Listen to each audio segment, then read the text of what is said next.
Hello beautiful souls, welcome back to my channel. So guys, ಯಾರೆಲ್ಲ ನನ್ನ ಚಾನಲ್ನ subscribe ಮಾಡಿದ್ದೀರಾ ಅವರೆಲ್ರಿಗೂ ತುಂಬ ಥ್ಯಾಂಕ್ ಯು. ಆ್ಯಂಡ್ ಇನ್ನೂ ನನ್ನ ಚಾನಲ್ನ ಯಾರು ಸಬ್ಸ್ಕ್ರೈಬ್ ಮಾಡಿಲ್ವೋ ಪ್ಲೀಸ್ ಡೂ ಸಬ್ಸ್ಕ್ರೈಬ್ ಅಂತ ಹೇಳ್ತೀನಿ. ಆ್ಯಂಡ್ ಯಾರು ಇದೇ ಫಸ್ಟು ನನ್ನ ಚಾನಲ್ನ ನೋಡ್ತಾ ಇದ್ದೀರಾ, ನನ್ನ ವೀಡಿಯೋನ ನೋಡ್ತಾ ಇದ್ದೀರಾ, ಅವರಿಗೆಲ್ಲ heartly welcome back. So guys, ಎಲ್ರಿಗೂ ನವರಾತ್ರಿ ಹಬ್ಬದ ಶುಭಾಶಯಗಳು. ಓಕೆ, ಈ ಒಂದು ನವರಾತ್ರಿ ಹಬ್ಬದ ಒಂದು ಸ್ಪೆಷಲ್ ಒಕೇಶನ್ ಮೇಲೆ ಒಂದು ರೀಡಿಂಗ್ ಅನ್ನೋದನ್ನು ಮಾಡ್ತಾ ಇದ್ದೀನಿ. ಆ್ಯಂಡ್ ಈ ಒಂದು ರೀಡಿಂಗ್ ಜಸ್ಟ್ ಜನರಲ್ ರೀಡಿಂಗ್ ಆಗಿರುತ್ತೆ. ನಿಮ್ಮ ಜೊತೆ ರೆಸನೇಟ್ ಆದರೆ ಮಾತ್ರ ತಗೊಳ್ಳಿ. ಈ ಒಂದು ರೀಡಿಂಗ್ ನಿಮ್ಮ ಪಾರ್ಟ್ನರ್ ಅವರ ಕರೆಂಟ್ ಫೀಲಿಂಗ್ಸ್ ಏನಿದೆ, ಅವರ ನೇಮ್ ಇನಿಷಿಯಲ್ ವಾಯ್ಸ್ ನೀವು ಈ ಒಂದು ಫೈಲ್ಗಳನ್ನು ಚೂಸ್ ಮಾಡ್ಕೋಬೋದು, ಅಥವಾ ನಿಮ್ಮ ಒಂದು ನೇಮ್ ಇನಿಷಿಯಲ್ ವಾಯ್ಸ್ ಕೂಡ ಇದನ್ನು ನೀವು ಚೂಸ್ ಮಾಡ್ಕೋಬಹುದು. ಓಕೆ, ಸೊ ಗೈಸ್, ಮೈಂಡಲ್ಲಿ ಇಟ್ಕೊಳ್ಳಿ, ಜಸ್ಟ್ ಇಟ್ಸ್ ಜನರಲ್ ರೀಡಿಂಗ್, ಎಲ್ರಿಗೂ ಅನ್ವಯ ಆಗುತ್ತೆ ಅಂತ ಹೇಳಲ್ಲ. ಟೇಕ್ ವಾಟ್ ರೆಸನೇಟ್ಸ್ ಟು ಯು ಅಂತ ಹೇಳ್ತೀನಿ. ಆ್ಯಂಡ್ ಇನ್ನೂ ನನ್ನ ಚಾನಲ್ನ ಯಾರು ಸಬ್ಸ್ಕ್ರೈಬ್ ಮಾಡಿಲ್ಲೋ ಪ್ಲೀಸ್ ಡೂ ಸಬ್ಸ್ಕ್ರೈಬ್ ಅಂತ ಹೇಳ್ತೀನಿ. ಆ್ಯಂಡ್ ಯಾರಿಗೆಲ್ಲ ಪರ್ಸ್ನಲ್ ರೀಡಿಂಗ್ ಬೇಕೋ ಅವರು ಡಿಸ್ಕ್ರಿಪ್ಷನಲ್ಲಿ ಇರುವಂತಹ ನಂಬರ್ಗೆ ನೀವು ಕಾಂಟ್ಯಾಕ್ಟ್ ಮಾಡ್ಬೋದು. ಗೈಸ್, ಇನ್ನೊಂದು ವರ್ಕ್ಶಾಪ್ನ ನಾನು ಕಂಡಕ್ಟ್ ಮಾಡ್ತಾ ಇದ್ದೀನಿ. ಏನು ಅಂದರೆ law of attraction workshop. This is the first time that I am doing as a 5 days workshop ಅಂತ ಮಾಡ್ತಾ ಇದ್ದೀನಿ. ಈ ಒಂದು ವರ್ಕ್ಶಾಪ್ ಅಲ್ಲಿ ತುಂಬಾ ಕಲಿಯೋಕ್ಕಿರುತ್ತೆ. ಆ್ಯಂಡ್ ನಿಮ್ಮ ಲೈಫ್ನ ನೀವು ನಿಜವಾಗ್ಲೂ ಚೇಂಜ್ ಮಾಡ್ಕೋಬೇಕು ಅಂದರೆ ಈ ವರ್ಕ್ಶಾಪ್ನ ನೀವು ಅಟೆಂಡ್ ಆಗಲೇಬೇಕು ಅಂತ ಹೇಳ್ತೀನಿ. ಇನ್ನು ಯಾರೆಲ್ಲ ಲಾ ಆಫ್ ಅಟ್ರಾಕ್ಷನ್ನ ಕಲ್ತಿಲ್ಲ ಅಥವಾ ಕಲ್ತೂ ಕೂಡ ಡಿಸ್ಕಂಟಿನ್ಯೂ ಮಾಡಿದ್ದೀನಿ ಮತ್ತು ಯಾವುದು ವರ್ಕ್ ಆಗಿಲ್ಲ ಅಂದರೆ ಒಂದು ಬೂಸ್ಟಿಂಗ್ ಬೇಕು ಅಂದರೆ ಡೆಫಿನೆಟ್ಲಿ ಈ ಒಂದು ವೆಬಿನಾರ್ಗೆ ನೀವು ಜಾಯ್ನ್ ಆಗ್ಬೋದು. ವೆಬಿನಾರ್ ಡೀಟೇಲ್ಸ್ ಬೇಕು ಅಂದರೆ ಡಿಸ್ಕ್ರಿಪ್ಷನಲ್ಲಿರುವಂತಹ ನಂಬರ್ಗೆ ನೀವು ಕಾಂಟ್ಯಾಕ್ಟ್ ಮಾಡಿ ಆ್ಯಂಡ್ ನಾನು ಡೀಟೇಲ್ಸ್ನ ನಿಮಗೆ ಕಳಿಸ್ತೀನಿ. Okay, so let's start the ವಿಡಿಯೋನ. ಹೋಪ್ ನೀವೆಲ್ಲ ನಿಮ್ಮ ಫೈಲ್ಗಳನ್ನು ಚೂಸ್ ಮಾಡಿದ್ದೀರಿ ಅಂತ ಭಾವಿಸ್ತೀನಿ. Let's start. ಯಾರೆಲ್ಲ A to Mನ ಚೂಸ್ ಮಾಡಿದ್ದೀರಾ ನಿಮಗೋಸ್ಕರ ace of pentacles, wow, wheel of fortune, super, and king of wands. And guys, ಎಲ್ಲ ಪಾಸಿಟಿವ್ ಕಾರ್ಡ್ಸೇ ಬಂದಿದೆ. Congratulations, file number 1. So guys, ನೀವು ಏನಾದರೂ 1 ವರ್ಷದಿಂದ ನೀವು ಇಲ್ಲಿ ನಿಮ್ಮ ಪಾರ್ಟ್ನರ್ ಅವ್ರ ಜೊತೆ ನೋ ಕಮ್ಯುನಿಕೇಷನ್ ಇದ್ದಿದ್ದರೆ ಅಥವಾ ಸಪ್ರೇಷನಲ್ಲಿದ್ದರೆ ಡೆಫಿನೆಟ್ಲಿ ಆ ಒಂದು ಟೈಮ್ ಈಗ ಚೇಂಜ್ ಆಗೋದಕ್ಕೆ ಸಮಯ ಬಂದಿದೆ ಅಂತ ಹೇಳಬಹುದು. ಆ್ಯಂಡ್ ಯಾರೆಲ್ಲ ಕೆಲವು ಥರ್ಡ್ ಪಾರ್ಟಿ ಎನರ್ಜಿನಲ್ಲಿ ಇದ್ರಿ, ಥರ್ಡ್ ಪಾರ್ಟಿಯಿಂದ ನಿಮ್ಮ ಪಾರ್ಟ್ನರ್ ಸ್ಟಕ್ ಆಗಿದ್ದರು, ಅದರಿಂದ ಹೊರಗೆ ಬರೋಕ್ಕಾಗ್ತಾ ಇರಲಿಲ್ಲ ಅನ್ನೋರು ಕೂಡ ಈ ಟೈಮ್ ಅವರು ಚೇಂಜ್ ಆಗ್ತಾ ಇದ್ದಾರೆ ಅಂತ ಹೇಳಬಹುದು. ಇಲ್ಲಿ ಥರ್ಡ್ ಪಾರ್ಟಿ ಎನರ್ಜಿ ಏನಿತ್ತು ಅದು ಎಂಡ್ ಆಗಿದೆ ಅಂತ ಹೇಳಬಹುದು, ಎಂಡ್ ಆಗ್ತಾ ಬಂದಿದೆ ಅಂತ ಹೇಳಬಹುದು. ಆ್ಯಂಡ್ ನಿಮ್ಮ ಪರ್ಸನ್ ಫೀಲ್ ಮಾಡ್ತಾ ಇದ್ದಾರೆ, ನಿಮ್ಮ ಮೇಲೆ ಒಂದು ಎಮೋಷನಲ್ ಕನೆಕ್ಷನ್ನ ಇಟ್ಕೊಂಡಿದ್ದಾರೆ. ಆ್ಯಂಡ್ ದೇ ಆರ್ ಗಿಲ್ಟಿ ನಾವು ಅಂತ ಹೇಳಬಹುದು. ಎಲ್ಲೋ ಒಂದು ಕಡೆ ಬೇರೆದವರ ಮಾತುಗಳನ್ನು ಕೇಳಿ ಅವರು ಗಿಲ್ಟಿನೆಸ್ ಫೀಲ್ ಮಾಡ್ತಾಯಿದ್ರು. ಆ್ಯಂಡ್ ಅವ್ರಿಗೆ ಟೈಮ್ ಟೀಚ್ ಮಾಡಿದೆ, ಲೆಸನ್ಸ್ ಅನ್ನೋದನ್ನು ಕಲ್ತಿದ್ದಾರೆ, ಪಾಠಗಳನ್ನು ಕಲ್ತಿದ್ದಾರೆ. ನೀವು ಎಷ್ಟು ಇಂಪಾರ್ಟೆಂಟ್ ಅವರ ಲೈಫಲ್ಲಿ ಅನ್ನೋದು ಅವ್ರಿಗೆ ರಿಯಲೈಸ್ ಆಗಿದೆ.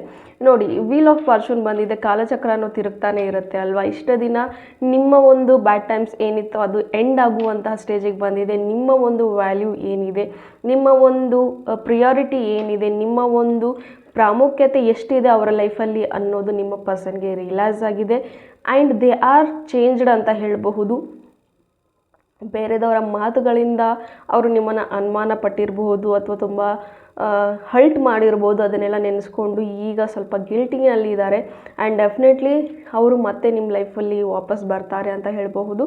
ಆ್ಯಂಡ್ ಅವರೇ ನಿಮಗೆ ಕಾಂಟ್ಯಾಕ್ಟ್ ಮಾಡೋದಕ್ಕೂ ಕೂಡ ಟ್ರೈ ಮಾಡ್ತಾರೆ. ಜಸ್ಟ್ ವೇಟ್ ಮಾಡಿ, 6 months to 1 yearವರೆಗೂ ವೇಟ್ ಮಾಡಿ. ಆ್ಯಂಡ್ ಡೆಫಿನೆಟ್ಲಿ ಅವರು ನಿಮಗೆ ಮತ್ತೆ ಕಾಂಟ್ಯಾಕ್ಟ್ ಮಾಡ್ತಾರೆ, ಕಮಿಟ್ಮೆಂಟ್ ಕೊಡ್ತಾರೆ ಅಂತ ಹೇಳ್ಬಹುದು. ಆ್ಯಂಡ್ ಇಲ್ಲಿ ಯಾರು ವಿಡಿಯೋ ನೋಡ್ತಾ ಇದ್ದೀರಾ, ನೀವೇನಾದರೂ ಫಿನಾನ್ಷಿಯಲಿ ಸ್ವಲ್ಪ ಸ್ಟ್ರಗಲ್ ಮಾಡ್ತಾ ಇದ್ದರೆ ಡೆಫಿನೆಟ್ಲಿ ನಿಮಗೆ ಒಂದು ಜಾಬ್ ಅನ್ನೋದು ಕೂಡ ಸಿಗುವಂಥದ್ದು ಇದೆ ಗೈಸ್. ಈ ಒಂದು 2-3 monthsಲ್ಲಿ ನಿಮಗೆ ಒಂದು ಜಾಬ್ ಅಪರ್ಚುನಿಟೀಸ್ ಅನ್ನೋದು ಬರುತ್ತೆ. ಡೋಂಟ್ ನೋ ದಟ್ ನನಗೆ ಆ ಒಂದು ಎನರ್ಜಿ ಬರ್ತಾ ಇದೆ, ಹೇಳ್ತಾ ಇದ್ದೀನಿ. ಯು ವಿಲ್ ಗೆಟ್ ಡೆಫಿನೆಟ್ಲಿ ಒಂದು ಜಾಬ್ ಅಂತ ಹೇಳ್ತೀನಿ. ಅಥವಾ ಬಿಸ್ನೆಸ್ ಏನಾದರೂ ಕೈ ಹಾಕಬೇಕು ಅಂದ್ಕೊಳ್ತಾ ಇದ್ದರೆ, ಒಂದು ಇನ್ವೆಸ್ಟ್ಮೆಂಟಿಗೆ ಏನಾದರೂ ನೀವು ಕಾಯ್ತಾ ಇದ್ದರೆ, ಸೇವಿಂಗ್ಸ್ ಮಾಡಬೇಕು ಅಂದ್ಕೊಳ್ತಾ ಇದ್ದರೆ ಡೆಫಿನೆಟ್ಲಿ ಆ ಒಂದು ಬಿಸ್ನೆಸ್ ಅಪರ್ಚುನಿಟಿ ಕೂಡ ನಿಮಗೆ ಸಿಗುತ್ತೆ.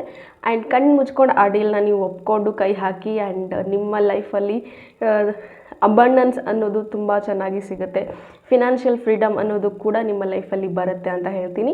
ಹೋಪ್ ಈ ಒಂದು ರೀಡಿಂಗ್ ನಿಮಗೆ ಇಷ್ಟ ಆಗಿದೆ ಅಂತ ಭಾವಿಸ್ತೀನಿ. ಇಷ್ಟ ಆಗಿದ್ದರೆ ಕಮೆಂಟಲ್ಲಿ ತಿಳಿಸಿ. ಆ್ಯಂಡ್ ಇನ್ನೂ ನನ್ನ ಚಾನಲ್ನ ಸಬ್ಸ್ಕ್ರೈಬ್ ಮಾಡಿಲ್ಲ ಅಂದರೆ ಪ್ಲೀಸ್ ಡೂ ಸಬ್ಸ್ಕ್ರೈಬ್ ಅಂತ ಹೇಳ್ತೀನಿ. Thank you, God bless you all.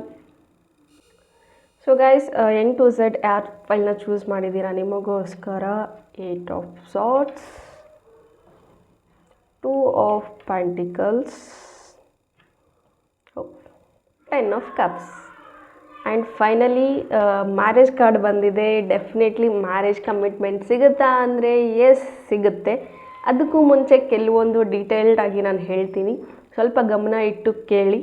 ಅಂದಾಗಲೇ ಈ ಒಂದು ಮ್ಯಾರೇಜ್ ಕಮಿಟ್ಮೆಂಟ್ ಏನಿದೆ, ನಿಮ್ಮ ಒಂದು ಮ್ಯಾನಿಫೆಸ್ಟೇಷನ್ ಏನಿದೆ ಅದು ಸಕ್ಸಸ್ ಆಗಬೇಕು. ಅಂದರೆ ಕರೆಂಟ್ಲಿ ನೀವು ಒಂದು ಸ್ಟಕ್ ಎನರ್ಜಿನಲ್ಲಿದ್ದೀರಾ ಅಂತ ಹೇಳ್ಬಹುದು. ನಿಮ್ಮ ಪಾರ್ಟ್ನರ್ ತುಂಬ ಬ್ಯಾಲೆನ್ಸ್ ಮಾಡೋದಕ್ಕೆ ಒದ್ದಾಡ್ತಾ ಇದ್ದಾರೆ ಅಂತ ಹೇಳ್ಬೋದು. ಬಟ್ ನೀವು ತುಂಬ ನೆಗೆಟಿವ್ ಸ್ಟೇಜಲ್ಲಿದ್ದೀರಾ.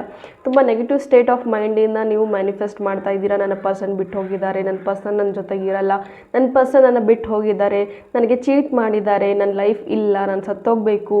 ಈ ಥರದ್ದು ಏನಾದರೂ ಕೆಟ್ಟ ಕೆಟ್ಟ ಕೆಟ್ಟ ವಿಚಾರಗಳು ನಿಮ್ಮ ತಲೆಯಲ್ಲಿ ಬರ್ತಾ ಇದ್ದೆ ಅಂದರೆ ಅದರಿಂದ ಪ್ಲೀಸ್ ಹೊರಗೆ ಬನ್ನಿ. ಬಿಕಾಸ್ ಅದರಿಂದ ನೀವು ಹೊರಗೆ ಬಂದಾಗಲೇ ಮಾತ್ರ ಒಂದು ನೆಗೆಟಿವ್ ಸ್ಟೇಟಿಂದ ಪಾಸಿಟಿವ್ ಸ್ಟೇಟಿಗೆ ನೀವು ಬಂದರೆ ಮಾತ್ರ ಈಗ ನೀವು ಏನು ಬಯಸ್ತಾ ಇದ್ದೀರಾ ನಿಮ್ಮ ಪರ್ಸನ್ ಕಡೆಯಿಂದ, ಕಮಿಟ್ಮೆಂಟ್ ಅನ್ನೋದಾಗಿರ್ಬೋದು, ಮ್ಯಾರೇಜ್ ಅನ್ನೋದಾಗಿರ್ಬೋದು, ಅಥವಾ ಅವರು ನಿಮ್ಮ ಲೈಫಲ್ಲಿ ವಾಪಸ್ ಬರೋದಾಗಿರಬಹುದು, ಅದೇನಾದರೂ ನೀವು ಮ್ಯಾನಿಫೆಸ್ಟ್ ಮಾಡ್ತೀನಿ ಅಂತಂದರೆ ಈ ಒಂದು ಎನರ್ಜಿಯಿಂದ ನೀವು ಹೊರಗೆ ಬರಬೇಕು.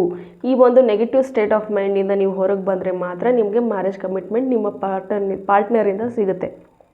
ಆ್ಯಂಡ್ ನಿಮ್ಮ ಪಾರ್ಟ್ನರ್ ಈಗ ಸದ್ಯಕ್ಕೆ ಸ್ವಲ್ಪ ಅವ್ರ ಲೈಫಲ್ಲಿ ಪ್ರೊಫೆಷ್ನಲ್ ಲೈಫು ಮತ್ತು ಪರ್ಸ್ನಲ್ ಲೈಫನ್ನ ಬ್ಯಾಲೆನ್ಸ್ ಮಾಡೋದ್ರಲ್ಲಿ ಬ್ಯುಸಿ ಆಗಿದ್ದಾರೆ ಅಂತ ಹೇಳ್ಬೋದು. ಎಲ್ಲೋ ಒಂದು ಕಡೆ ಇವರು ಎರಡೆರಡು ಬಿಸ್ನೆಸ್ ಅಥವಾ ವರ್ಕ್ ಮತ್ತು ಬಿಸ್ನೆಸ್ ಎರಡೆರಡು ಕೈ ಹಾಕಿದ್ರು ಅಂತ ಕಾಣಿಸುತ್ತೆ. ಸ್ವಲ್ಪ ಕೈ ಸುಟ್ಕೊಂಡಿದ್ದಾರೆ ಅಂತ ಹೇಳ್ಬೋದು. ಆ್ಯಂಡ್ ನೀವು ಎಚ್ಚರಿಸಿದ್ರಿ ಕೂಡ. ಸೊ ಇಲ್ಲಿ ಅಪ್ಸ್ ಆ್ಯಂಡ್ ಡೌನ್ಸ್ನ ನೋಡ್ತಾ ಇದ್ದಾರೆ. ಸೊ ಗೈಸ್, ಸೊ ಎಲ್ಲೋ ಒಂದು ಕಡೆ ಅವರಿಗೆ ಸ್ವಲ್ಪ ಟೈಮ್ ಬೇಕು. ಬಟ್ ಆ ಟೈಮಲ್ಲಿ ಅವ್ರು ಬ್ಯಾಲೆನ್ಸ್ ಮಾಡೋ ಒಂದು ರೀತಿಯಲ್ಲಿ ನಿಮ್ಮನ್ನೆಲ್ಲೋ ಒಂದು ಕಡೆ ಮರ್ತಿದ್ದಾರೆ ಅಂತ ಹೇಳಬಹುದು. ನಿಮಗೆ ಕೊಡ್ತಿರುವಂತಹ ಪ್ರಿಯಾರಿಟಿನ ಎಲ್ಲೋ ಒಂದು ಕಡೆ ಬಿಟ್ಬಿಟ್ಟಿದ್ದಾರೆ ಅಂತ ಹೇಳ್ಬೋದು. ಜಸ್ಟ್ ಬಿಕಾಸ್ ಅವರ ಲೈಫ್ನ ಕೆರಿಯರ್ನ ನಾನು ಸೆಟಲ್ ಮಾಡ್ಕೋಬೇಕು, ಆಮೇಲೆ ನಿಮ್ಮ ಹತ್ರ ಬರಬೇಕು, ಈ ಥರದ ಒಂದು ವಿಚಾರಗಳಲ್ಲಿ ಅವ್ರು ತೊಡಕೊಂಡಿದ್ದಾರೆ. ಬಿಕಾಸ್ ಅವ್ರ ಲೈಫಲ್ಲೇ ತುಂಬ ಅಪ್ಸ್ ಆ್ಯಂಡ್ ಡೌನ್ಸ್ ಇದೆ. ಸೊ ಆ ಒಂದು ಅಪ್ಸ್ ಆ್ಯಂಡ್ ಡೌನ್ಸ್ ಏನಿದೆ, ಆ ಒಂದು ಪ್ರಾಬ್ಲಮ್ನ ನಿಮಗೆ ಇನ್ನೂ ನಿಮ್ಮ ಹತ್ರ ಬಂದು ಹೇಳಿ ನಿಮಗೂ ಡಿಸ್ಟರ್ಬ್ ಮಾಡೋದು ಬೇಡ ಅನ್ನೋ ಒಂದು ಕಾರಣಕ್ಕೆ ಅವರಷ್ಟಕ್ಕೆ ಅವರು ಅದನ್ನು ಸಾಲ್ವ್ ಮಾಡ್ಕೋಬೇಕು ಅಂತ ಅವ್ರು ಬಯಸ್ತಾ ಇದ್ದಾರೆ. ಸೊ ಜಸ್ಟ್ ಗೈಸ್, ನೀವು ಒಂದು ನೆಗೆಟಿವ್ ಸ್ಟೇಟಿಂದ ಹೊರಗೆ ಬನ್ನಿ. ಡೆಫಿನೆಟ್ಲಿ ನಿಮ್ಮ ಡಿಸೈರ್ಸ್ ಏನಿದೆ, ನಿಮ್ಮ ಮ್ಯಾನಿಫೆಸ್ಟೇಷನ್ಸ್ ಏನಿದೆ ಅದು ವರ್ಕ್ ಆಗುತ್ತೆ ಅಂತ ಹೇಳ್ತೀನಿ. ಹೋಪ್ ಈ ಒಂದು ರೀಡಿಂಗ್ ನಿಮಗೆ ಇಷ್ಟ ಆಗಿದೆ ಅಂತ ಭಾವಿಸ್ತೀನಿ. ಇಷ್ಟ ಆಗಿದ್ದರೆ ಡೆಫಿನೆಟ್ಲಿ ಕಮೆಂಟಲ್ಲಿ ತಿಳಿಸಿ. And thank you. God bless you all.